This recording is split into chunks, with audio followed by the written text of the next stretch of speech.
Regions for stable electronic configuration, यानी कि हम लोग कुछ एक्सेप्शनल इलेक्ट्रॉनिक कन्फिग्रेशन देखे थे जहाँ पर 3D4 के बदले 3D5 लिखते थे, 3D9 के बदले 3D10 लिखते थे। तो उसका कारण क्या है? तो reasons for stable electronic configuration या reasons for exceptional electronic configuration.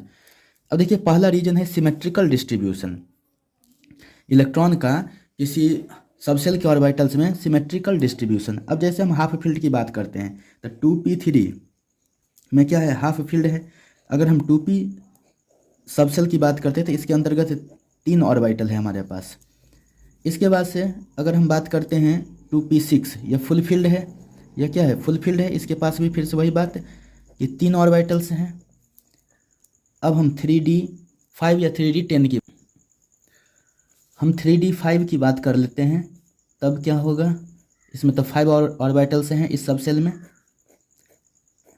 और 3D10 की बात कर लेते हैं। ऐसा क्यों? क्योंकि देखिए, ये हाफ फील्ड है, ये फुल फील्ड है, और हाफ फील्ड और full filled subshells are more stable, इसीलिए वहाँ पर एक्सेप्शनल इलेक्ट्रॉनिक कन्फिग्रेशन की बात हम करते थे। तो देखिए, तो इसमें 3 इलेक्ट्रॉन है, तो 1 2 3। इसमें देखिए तो 6 इलेक्ट्रॉन है, तो देखिए तो 1 2 3 4 5 6। 3D5 है तो देखिए तो 1 2 3 4 5, और 10 है तो ये क्या हो जाएगा? 1 2 3 4 5 6 7 8 9 10। ऐसे हो गया। तो ये सब जो हो गया, ये फुल फील्ड या कम्प्लीटली फील्ड इसको कहते हैं। ये फुल फील्ड ऑर्बिटल्स हैं, फुल फील्ड ऑर्बिटल्स। और क्या है? ये हाफ फील्ड ऑर्बिटल्स। ये है half field orbitals. Half field orbitals हैं ये फुल फील्ड ऑर्बिटल्स, और ये हाफ फील्ड ऑर्बिटल्स। तो देखिए, हाफ फील्ड ऑर्बिटल में प्रत्येक ऑर्बिटल को क्या है? सिंगल सिंगल इलेक्ट्रॉन मिला है। तो सिंगल सिंगल इलेक्ट्रॉन जब मिला है तो इसका मतलब क्या हो गया कि सिमेट्रिकल है, यानी सबको एक जैसा है। प्रत्येक ऑर्बिटल को एक जैसा इलेक्ट्रॉन मिला है, सिंगल सिंगल इलेक्ट्रॉन। तो ये क्या हो गया? सिमेट्रिकल। इसमें भी प्रत्येक ऑर्बिटल को 2 2 इलेक्ट्रॉन मिला है। प्रत्येक ऑर्बिटल को 2 2 इलेक्ट्रॉन मिला है, ठीक है ना? एक का स्पिन अप, दूसरे का स्पिन डाउन। सब में भी ऐसा ही है, स्पिन अप स्पिन डाउन। तो इस तरह से हम कह सकते हैं कि ये सब क्या है? सिमेट्रिकल डिस्ट्रीब्यूशन है। 3D5 की हम बात करें तो इसमें हाफ फील्ड, इसमें 5 डीजेनरेट ऑर्बिटल है। डीजेनरेट ऑर्बिटल किसको कहते हैं? ऑर्बिटल्स ऑफ सेम एनर्जी, चाहे ऑर्बिटल्स हैविंग सेम एनर्जी। तो देखिए, यहाँ पर 5 ऑर्बिटल एक साथ है डी सबसेल के, इसलिए इसको कहते हैं डीजेनरेट ऑर्बिटल। यानी एक जैसा एनर्जी जब रहे किसी सबसेल के ऑर्बिटल का तो उसको कहते हैं डीजेनरेट ऑर्बिटल। तो यहाँ पर प्रत्येक ऑर्बिटल को सिंगल सिंगल इलेक्ट्रॉन मिला है, एक जैसा मिला है, इसलिए क्या है? सिमेट्रिकल है। 3D10 में अगर हम देखते हैं तो प्रत्येक ये जो ऑर्बिटल है 3D10 में हम देखते हैं तो प्रत्येक ऑर्बिटल को क्या है? तो 2 2 इलेक्ट्रॉन मिला हुआ है, एक ऊपर एक नीचे, यानी spin up spin down, spin up spin down, यानी 5 ऑर्बिटल का एक जैसा इलेक्ट्रॉन, इसलिए इसको कहते हैं सिमेट्रिकल डिस्ट्रीब्यूशन। तो इसलिए देखिए लिखा गया electrons in half filled and completely filled subshells, जिसको कहते हैं फुल फील्ड सबसेल, वही क्या है? Completely filled subshell, are more stable. ये जो है मोर स्टेबल होते हैं। क्यों? तो because they are distributed symmetrically, क्योंकि यह क्या है? सिमेट्रिकली डिस्ट्रीब्यूटेड है। अब रही बात की जिन अनसिमेट्रिकली का मतलब क्या होता है अगर रहता है ऐसा, तो देखिए जैसे 3D4 कहीं पर रहता है, तो 3D4 अगर रहता है तो उसमें क्या होता है? Single single electron, 1 2 3 4। यहाँ पर 5 डीजेनरेट ऑर्बिटल्स हैं, जिसमें से 4 को तो इलेक्ट्रॉन मिला, 5वां को इलेक्ट्रॉन नहीं मिला। तो ये सिमेट्रिकल कहाँ रहा? ये तो खाली रह गया, यह तो इम्प्टी रह गया। तो इसलिए इसमें जो कोई इलेक्ट्रॉन नहीं, तो यह अनसिमेट्रिकल हो गया। यह क्या हो गया? यह हो गया अनसिमेट्रिकल। यह अनसिमेट्रिकल हो गया। तो इसलिए अनसिमेट्रिकल से ज़्यादा स्टेबल कौन होता है? सिमेट्रिकल डिस्ट्रीब्यूशन जिसमें होता है इलेक्ट्रॉन का, वो होता है। अब दूसरा है एक्सचेंज एनर्जी। अब दूसरा जो है वो क्या है? Exchange energy. तो समझिए, पहला पॉइंट हो गया एक्सेप्शनल इलेक्ट्रॉनिक कन्फिग्रेशन का जो रीजन है उसमें पहला सिमेट्रिकल डिस्ट्रीब्यूशन, और दूसरा क्या हो गया? Exchange energy. देखिए, electrons in degenerate orbitals, degenerate orbitals, degenerate orbital के बारे में तो मैंने बताया, वे ऑर्बिटल्स जिसका एनर्जी सेम होता है। तो देखिए, इलेक्ट्रॉन्स इन डीजेनरेट ऑर्बिटल्स, ये भी डीजेनरेट है, ये सब क्या है? डीजेनरेट है। तो डीजेनरेट ऑर्बिटल्स में इलेक्ट्रॉन जो है with parallel spin, with parallel spin, parallel spin मतलब जैसे देखिए ये ऊपर ये ऊपर ये ऊपर ये ऊपर ये ऊपर, तो ये सब क्या कहलाएगा? Parallel spin. यहाँ पर देखिए तो ऊपर वाला सब पैरेलल और नीचे वाला सब पैरेलल। तो यानी कि कहा गया कि electrons in degenerate orbitals with parallel spin tend to exchange, वो क्या करता है? वह आदान प्रदान करता है। टेंड टू एक्सचेंज का मतलब क्या हो गया, आदान प्रदान करता है। किस चीज़ का आदान प्रदान करता है, ठीक है ना, पोजीशन का। इलेक्ट्रॉन जो है पैरेलल स्पिन वाला जो इलेक्ट्रॉन है कहाँ, डिजेनरेट ऑर्बिटल में, वो आदान प्रदान करता है किस चीज़ का, पोजीशन का, स्थान का, एंड रिलीज एनर्जी। और स्थान का जब यह आदान प्रदान करता है, चेंज करता है, तो उसमें एनर्जी रिलीज होती है इन द प्रोसेस। इस प्रक्रिया में एनर्जी रिलीज होती है, यानी डीजेनरेट ऑर्बिटल में पैरेलल स्पिन वाले जो इलेक्ट्रॉन हैं वो अपने पोजीशन का आदान प्रदान करते हैं, एक्सचेंज करते हैं और एनर्जी रिलीज करते हैं इस प्रक्रिया में। The number of exchanges is greatest, ठीक है ना। देखिए नंबर ऑफ एक्सचेंज अगर सबसे ज़्यादा हो, कब हो, तो व्हेन, जब the subshell is half filled और फुल फील्ड। सबसेल जब हाफ फील्ड या फुल फील्ड होता है तब नंबर ऑफ एक्सचेंज ज़्यादा होता है। In case of half filled और फुल फील्ड, हाफ फील्ड और फुल फील्ड के केस में क्या होता है, maximum amount of exchange energy. तो यहाँ पर लिख सकते हैं कि there is maximum amount of exchange energy and hence stable electronic configuration. यानी एक्सचेंज एनर्जी ज़्यादा होगा तो वहाँ पर क्या होगा, स्टेबिलिटी ज़्यादा होगा। जैसे हम बात कर रहे हैं यहाँ पर 2p1 इलेक्ट्रॉन का, तो 2p1 इलेक्ट्रॉन की हम बात करेंगे तो यहाँ पर देखिए तो एक ही इलेक्ट्रॉन है, ऐसे रहेगा। ये किसके साथ एक्सचेंज करेगा, इलेक्ट्रॉन अपना जगह बदलेगा। इसमें एक ही इलेक्ट्रॉन है, वो किसके साथ अपना जो है पोजीशन चेंज करेगा। इलेक्ट्रॉन जो है ना, पैरेलल स्पिन वाले इलेक्ट्रॉन अपना पोजीशन चेंज करते हैं, इसलिए यहाँ पर तो कोई एक्सचेंज की बात ही नहीं है।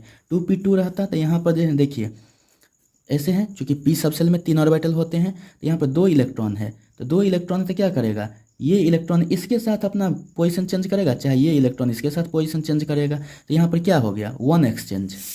यहाँ पर क्या हो गया, 0 एक्सचेंज। यहाँ पर कोई एक्सचेंज नहीं होगा क्योंकि इलेक्ट्रॉन अकेले हैं, लेकिन यहाँ पर पैरेलल स्पिन वाले 2 इलेक्ट्रॉन है, तो ये यहाँ चला जाएगा, ये वाला यहाँ आ जाएगा, तो 1 एक्सचेंज हो गया। अगर 2p3 की अगर हम बात करते हैं, 2p3 की बात करते हैं तो देखिए तो 3 इलेक्ट्रॉन है, यहाँ पर देखिए 3 इलेक्ट्रॉन है, तो ये क्या कर सकता है, ये इलेक्ट्रॉन सब पैरेलल स्पिन के, सब ऊपर की तरफ है, तो ये इलेक्ट्रॉन इसके साथ अपना पोजीशन को चेंज कर सकता है, चाहे इसके साथ अपना पोजीशन को चेंज कर सकता है। और इसी तरह से ये इलेक्ट्रॉन इसके साथ जो है ना क्या कर सकता है, अपना पोजीशन को चेंज कर सकता है, और ये इसके साथ कर सकता है। तो इस तरह से यहाँ पर कितने एक्सचेंज हमें दिखे, 3 एक्सचेंजेज। और हमें पता है जितना एक्सचेंज होगा उतना ही क्या होगा, स्टेबिलिटी ज़्यादा होगी, क्योंकि उतना ही एनर्जी रिलीज होगा। अब 2p4 की अगर हम बात करते हैं तो देखिए तो यहाँ पर 4 इलेक्ट्रॉन, 1 2 3 4, चौथा इलेक्ट्रॉन ऐसे आएगा। तो पैरेलल, यहाँ पर पैरेलल स्पिन में कितने हैं इलेक्ट्रॉन, 3 ही, तीनों ऊपर वाले पैरेलल स्पिन में है, नीचे वाला तो एक सिंगल है जिसका पैरेलल तो कोई है ही नहीं, इसलिए ये ऊपर वाला इलेक्ट्रॉन क्या करेगा, इसके साथ एक्सचेंज करेगा, चाहे इसके साथ एक्सचेंज करेगा। तो 2 एक्सचेंज यहाँ पर हो गया, और ये इलेक्ट्रॉन जो है सेकंड वाला थर्ड के साथ एक्सचेंज करेगा, ये दोनों अपना पोजीशन को, तो इसलिए यहाँ पर भी कितने, 3 एक्सचेंजेज। तो इसमें हम अगर जो है ना देखना चाहें तो क्या देख रहे हैं कि जो पैरेलल स्पिन वाले जो ये कंडीशन है वो क्या है, तो 3 एक्सचेंजेज जो है ना, यही क्या है, हाईएस्ट एक्सचेंजेज है, यही क्या है, हाईएस्ट एक्सचेंज है, यह हाईएस्ट एक्सचेंज है। तो इसमें क्या होगा कि ज़्यादा एनर्जी रिलीज होती है। तो यहाँ पर चौथा इलेक्ट्रॉन रहने के बावजूद भी यह क्या हो गया, मोर स्टेबल कौन है, इसी के जैसा एक्सचेंजेज आ रहा है ना, तो इसलिए ये जो है ज़्यादा एक्सचेंज मतलब ये स्टेबल होता है, इसलिए क्या होता है, ज़्यादा स्टेबल होता है। 2p3 3d5 में 5 इलेक्ट्रॉन है, 1 2 3 4 5 इलेक्ट्रॉन है 3d5 में। अब नंबर ऑफ एक्सचेंज की बात करें तो यहाँ पर 4 जो है पैरेलल स्पिन में है इलेक्ट्रॉन, तो ये इसके साथ चेंज कर सकता है पोजीशन को, ये इसके साथ कर सकता है, ये इसके साथ कर सकता है, 3 एक्सचेंज यहाँ से हो गया। फिर ये इलेक्ट्रॉन इसके साथ कर सकता है, इसके साथ कर सकता है, तो कितना हो गया, 3 2 5। फिर ये जो है इसके साथ कर सकता है एक्सचेंज, फिर 1 और 3 कर सकता है एक्सचेंज। तो यहाँ से ऊपर से क्या हो गया, जो ना पहला जो है दूसरा के साथ, पहला जो है तीसरा के साथ, पहला जो है चौथा इलेक्ट्रॉन के साथ है, 3 एक्सचेंजेज यहाँ पर, दूसरा जो तीसरा के साथ, दूसरा जो चौथा के साथ है, तो कितना, 2 एक्सचेंज हो गया, और चौथा ये तीसरा जो है चौथा के साथ, यानी कि 5 एक्सचेंज। तो 3 ऊपर से, 2 यहाँ से 5 और 1 यहाँ से 6 एक्सचेंजेज इसमें आए।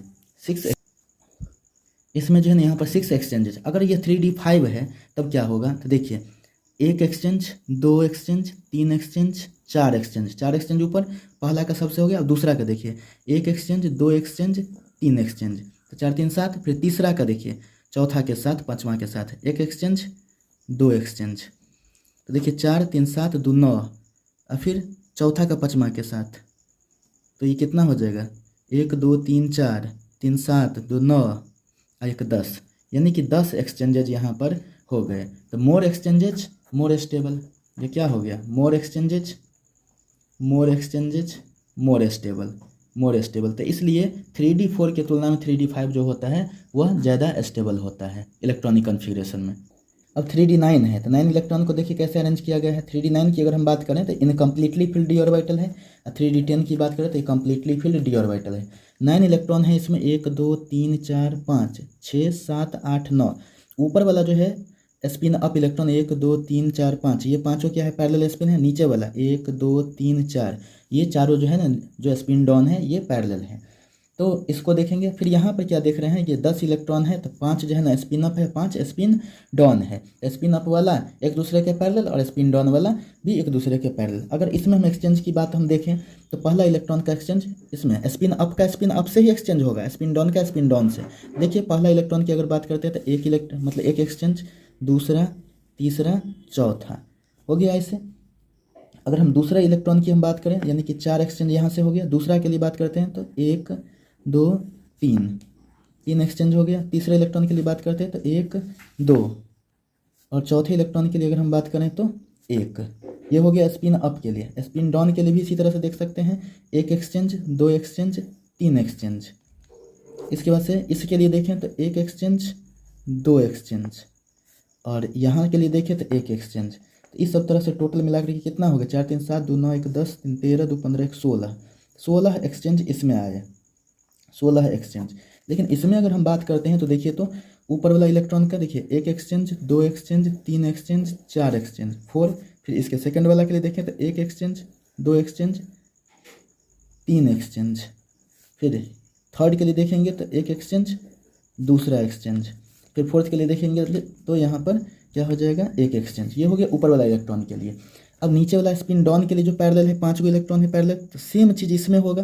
पांचों डाउन वाला के लिए फिर से सेम चीज़ होगा, 4 3 2 1। तो इस तरह से यहाँ पर कितना, 4 3 7 3 10, और 10 कितना 20 एक्सचेंजेस।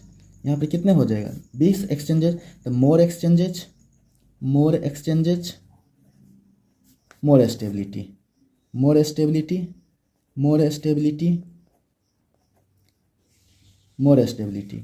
तो देयरफॉर क्या हो जाएगा, अगर स्टेबिलिटी की अगर हम बात करते हैं, स्टेबिलिटी की बात करते हैं तो 3D10 की स्टेबिलिटी क्या है, 3D9 से ज़्यादा है। यानी कम्प्लीटली फील्ड का जो है स्टेबिलिटी क्या है, इनकम्प्लीटली फील्ड से ज़्यादा है। 3D9 और 3D10 में अगर जो है प्रीफर हम करते हैं तो यही चीज़ करते हैं। यही तो वजह था कि कॉपर का अगर हम 19 लिखते थे तो आर्गन 4s2 और 3D9 होना तो चाहिए था। ये 18 2 20 9 29 ये होना चाहिए, लेकिन 3D9 है तो इसके चलते यहाँ पर क्या करते थे कि इसका स्टेबल इलेक्ट्रॉनिक कन्फिग्रेशन ये होता है।